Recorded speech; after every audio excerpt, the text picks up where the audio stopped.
नाज़िम आला मौलाना आज़म साहब, मौलाना इफ्तिखार साहब, इन तमाम लोगों का मैं बहुत शुक्रगुजार हूँ कि इन्होंने मुझे अपनी बात रखने का मौका दिया। मैं बहुत देर से बड़े गौर से तमाम तकारीर को सुन रहा था और मैं ये महसूस कर रहा था कि कितनी एनर्जी है जिसको हम लोग यहाँ खड़े होकर बिखेर रहे हैं। इस एनर्जी को कहीं हम ट्रैप करें, कहीं कंजर्व करें, क्योंकि साइंस का ये कहना है। और मैं एक बात बता दूं कि अगर कहीं में जहन में दूर दूर तक ये बात है कि इस्लाम और साइंस अलग अलग रास्ते हैं, तो आप गलत सोच रहे हैं।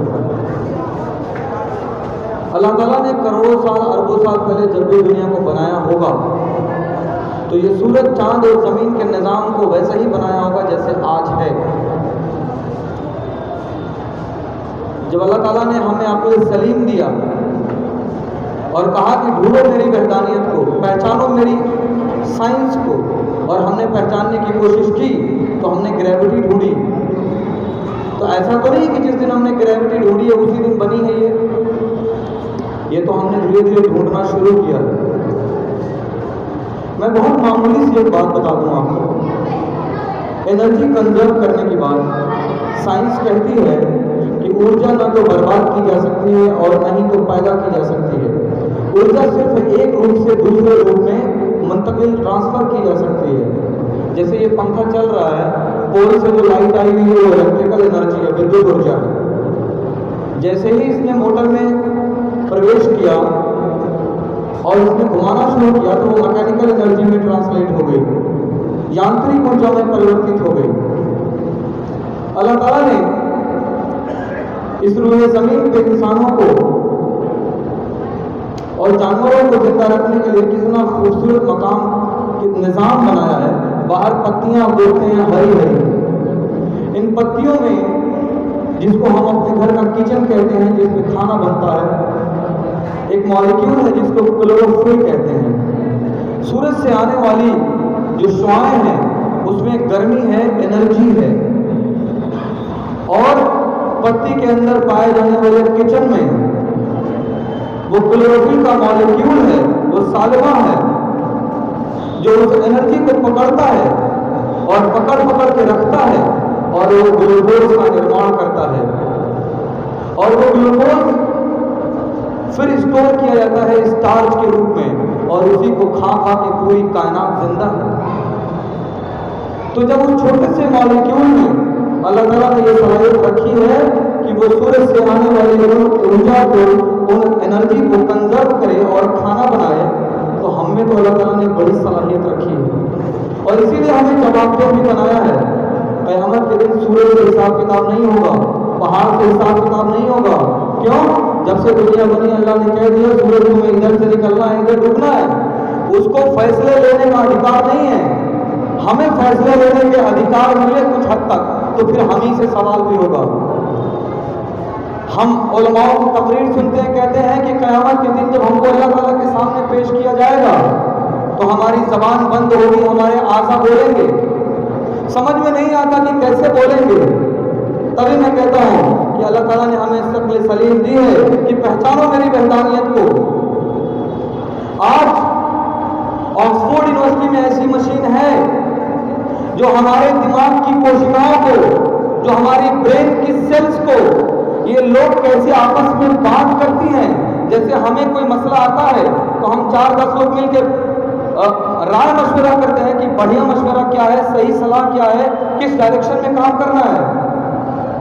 हमारे जहन तक जब कोई मामला जाता है तो ये तमाम दिमाग की कोशिकाएं आपस में बात करती हैं कि what will be the best decision we have to take to save the life, where we have to seed the signal. क्या करना है हमें। ये कोशिकाएं जो छोटे छोटे गोल के लोथड़े हैं, जिनको हम कोशिका कहते हैं, सेल कहते हैं, ये आपस में इंटरैक्ट करती हैं। और आज उसकी जिंदा रिकॉर्डिंग की जा रही है कि ये सेल्स आपस में बात कैसे करती हैं। तो फिर मेरा इस्लाम कितना महान है, मेरा खुदा कितना अजीम है, किसने कहा कि क़यामत के दिन तुम्हारे आज़ा बोलेंगे। क्या हमारे इन छोटी छोटी सेल्स में ज़बान है जिसको हमारी आंखें देखती हैं, और इस बात को हम न मानने से कतराते हैं कि कैसे बोलेंगे, क्या इन छोटी छोटी सेल्स में दिमाग जबान है, कैसे बात कर रही हैं। तो अपनी एनर्जी को कंजर्व करिए, अपनी ऊर्जा को बचाइए और इस ऊर्जा को मल्टी डायरेक्शन में लगाइए। मैं यही आपसे ये कहने आया हूं कि आप में एनर्जी बहुत है, आपने इतनी एनर्जेटिक तकरीर की, वाकई जहन की जरूरत है इतने बड़े बड़े अरबी के तकरीर को याद करने की, line by line prophet Muhammad सल्लल्लाहु अलैहि वसल्लम के बारे में, उनकी जिंदगी के बारे में बताने की कि वो मक्का में कब आए, मदीना में कब आए, कब उनकी अम्मी का इंतकाल हुआ, what was the environment that time, and how he came with the good messages from Allah, and he has actually built a good environment for the humanity. तो हम ये कह रहे हैं कि उस एनर्जी को सेव करें, इसीलिए मैंने ये प्रोग्राम बहुत दिन से बना रहा था, लेकिन जाहिर सी बात है कि मैं भी दिल्ली से छोड़ छाड़ के आया हूँ, तो मेरी मालियात बहुत अच्छी नहीं है, लेकिन हाँ मेरी कोचिंग अब स्टैब्लिश हो रही है। तो मैंने ये प्लान किया है कि मदारिस के बच्चे जो अरबी पढ़ रहे हैं उनको मैं इंशाअल्लाह 40 से 50 बच्चों को मैं मऊ से सेलेक्ट करूँगा, उनको फ्री में इंग्लिश पढ़ाऊँगा, और उनको 3 महीना लगे 6 महीना लगे, उनको मैं फ्लुएंट इंग्लिश सिखाऊंगा, और एक बार वो फ्लुएंट इंग्लिश सीख लेंगे तो उनकी परफॉर्मेंस के बेसिस पे उनको सेलेक्ट करूंगा और उन्हें फ्री में कंप्यूटर पढ़ाऊंगा। Once I will make them skilful for going to the Bangalore and Delhi and Ahmedabad Gujarat for doing the great jobs. इंशाअल्लाह मैं उन कंपनी से भी बात करके इनकी जॉब भी लगवाऊंगा, ताकि ये पढ़ के आज मौलवी का कोर्स करने वाले को हमारे समाज में एक अलग एंगल, एक अलग नजरिए से देखा जाता है। मैं चाहता हूँ वो खत्म हो, ये एनर्जी है उनके अंदर, उस एनर्जी को हम पॉजिटिव डायरेक्शन में यूज करें। और इनको भी मैं आपको बता दूं, आने वाला टाइम 15-20 साल है, इसके बाद डिग्री पे नौकरी नहीं मिलेगी, स्किल पे नौकरी मिलेगी। 12th पास हो, कंप्यूटर में जावा आती है, प्रोग्रामिंग कर सकते हो, तुमको नौकरी मिलेगी। डिग्री का जमाना धीरे धीरे खत्म हो रहा है, और नहीं तो आप जाइए इंटरनेट पे सर्च करिए, आपको इस तरह की वैकेंसीज मिलेंगी।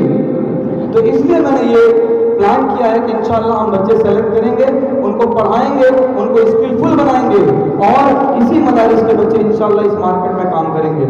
इसी के साथ मैं बाकी उलमा लोगों से और अपने चेयरमैन साहब से सबसे मैं ये चाहता हूँ कि इस तरह के प्रोग्राम में वो बढ़ के आगे आएँ, और जहाँ ज़रूरत है, क्योंकि मैं बहुत ज़्यादा अभी एक्सपेंडेड नहीं हूँ, तो माली मदद मैं किसी से नहीं मांगता। मैं चाहता हूँ कि इस तरह के जो भी इस तरह की अड़चनें आएँ उसमें वो मेरा भरपूर ताउन करें, और मदारिस का मैं शुक्रगुजार हूँ कि उन्होंने मुझे यहाँ के अपनी बात रखने का मौका दिया। इसके साथ मैं अपनी बात को ख़त्म करता हूँ। अस्सलाम वालेकुम।